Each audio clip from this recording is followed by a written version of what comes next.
Salut les amis, c'est Kai. Bon, désolé, la revue a pris un peu de temps, puisque comme je vous l'ai dit, YouTube a trouvé que j'avais atteint ma limite de publicité en termes de public, en termes de vidéos diffusées, du coup dimanche.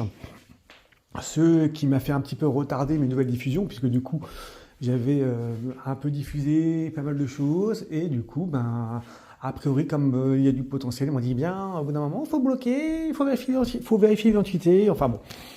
Le YouTube Game, et pas, comme diraient certains, n'est pas aussi simple que ça. Quoi qu'il en soit, c'est du passé. Donc j'interviens enfin pour la review de l'épisode 10 de Shangri-La Frontière. Alors Shangri-La Frontière, là je ne fais que confirmer ce que je pensais et ce que je voyais déjà avec ce 10e épisode.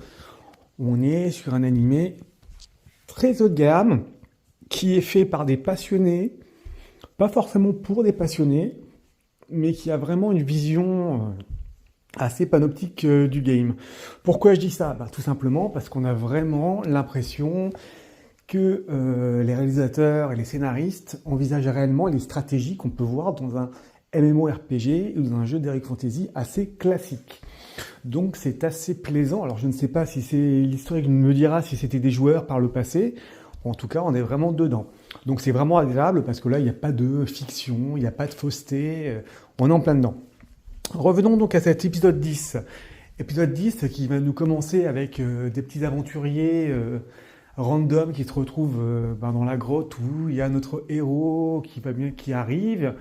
Et effectivement, ces petits aventuriers random, affrontent le boss évoqué dans l'épisode précédent avant que notre Sonraku débarque. Donc on voit qu'il y a une araignée et on voit qu'ils se font juste laminer, qui sont pas du niveau. Ils sont pas au niveau. Donc bon, pour le coup, assez classique là encore, alors qu'ils étaient 3 joueurs. Là-dessus, on arrive sur une scène où on a Sonraku qui a le droit d'entrer au moment où le combat est perdu. Il voit donc ses victimes tomber devant lui. Bon, après, c'est qu'un jeu, donc on sait qu'il n'y a pas de mort plus que ça.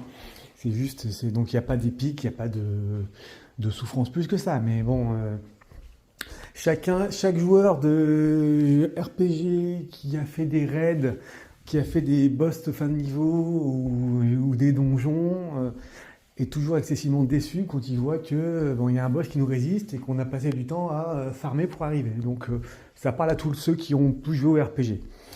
Au-delà de cela, donc on arrive sur un Sonraku qui se trouve face à ce boss, la Clown Spider, qui est en hauteur, avec sa petite toile. Donc plus on se rapproche de la toile, plus on est collé, parce que c'est un peu un piège, la toile est gluante, un piège c'est les victimes, araignée assez classique. Elle balance des rochers sur ses adversaires. Bon, Sonraku, on voit tout de suite qu'il a gagné un petit peu de level. Pas forcément des levels en tant que tel, mais par rapport à son entraînement précédent dans le Colisée, il est devenu beaucoup plus rapide, beaucoup plus efficace, beaucoup plus impactant. Donc on a une très très très belle scène où en fait on le voit sauter sur les fils verticaux qui ne sont pas gluants, qu'il arrive effectivement à éviter les rochers. Là-dessus, grâce aux nouvelles capacités qu'il a acquises, il fait tomber l'araignée. L'araignée tombe de haut, après il essaie de se venger, de balancer les rochers sur sa tête, et il l'achève. Donc très très belle scène, mais toute cette scène de combat que j'abrage un petit peu là, on voit qu'il y a vraiment si c'est de la passion du jeu, qu'on a vraiment l'impression qu'on est dans un MMO avec un boss qu'on a fini en live. Sincèrement, c'est très bien fait, très bien rendu en termes de fluidité, en termes d'animation, en termes d'action, un peu stratégique. Donc c'est du bon game. On ne peut pas se leurrer, on ne peut pas mentir. Après ça, une fois cette scène faite, qui est la première partie un petit peu du jeu, on a un petit parallèle où on voit donc Sonraku qui croise sa petite Saori qui est folle de lui, qui sont devenus amis sur internet, qui le croisent, qui en parlent dans la boutique où il a découvert le jeu, et qui échangent comme quoi elle est devenue amie avec lui sur le site. On voit que la meuf elle est complètement folle de lui. Donc moi je trouve ça marrant, sympathique. Donc j'espère quand même qu'il se rendra compte, et pas au bout du 100e épisode quand même si c'est pas tant l'histoire d'amour qui les intéresse dans la série que les performances de notre héros. Mais ça reste toujours intéressant. Et on a ce petit côté décalé où ils essaient de discuter, ils discutent avec lui un petit peu, ils échangent à peine des petites choses, ils s'intéressent à la nouvelle mise à jour, ils se croisent, ils discutent 2 minutes du jeu, elle dit qu'elle est dedans, et puis voilà, après au final, bon, ils se rendent compte qu'ils ne sont pas présentés, qu'ils n'ont pris aucun pseudo, bon, c'est marrant, c'est fun. Mais en parallèle de ça, on voit donc Senraku qui effectivement a une réunion, enfin un conseil de guerre avec Crayon et puis un autre joueur, afin aller abattre un des 7 monstres uniques du jeu avec la mise à jour. Donc moi j'ai compris avant la mise à jour, mais apparemment ce sera après la mise à jour, donc 2 semaines, pour effectivement aller affronter ce boss. Boss qui est un boss, on va dire, de raid exceptionnel, qui doit normalement se faire avec un combat de raid classique, hein, c'est-à-dire 2, 3, 4 teams de personnages avec son healer, son tank, effectivement son combattant à distance, un genre de choses. Donc on est un peu, donc on voit, elle nous dit également que à 15 ils ont échoué, que le boss va être un sacré morceau. Bon après ça, à la fois ça intrigue Sonraku et à un moment ça inquiète.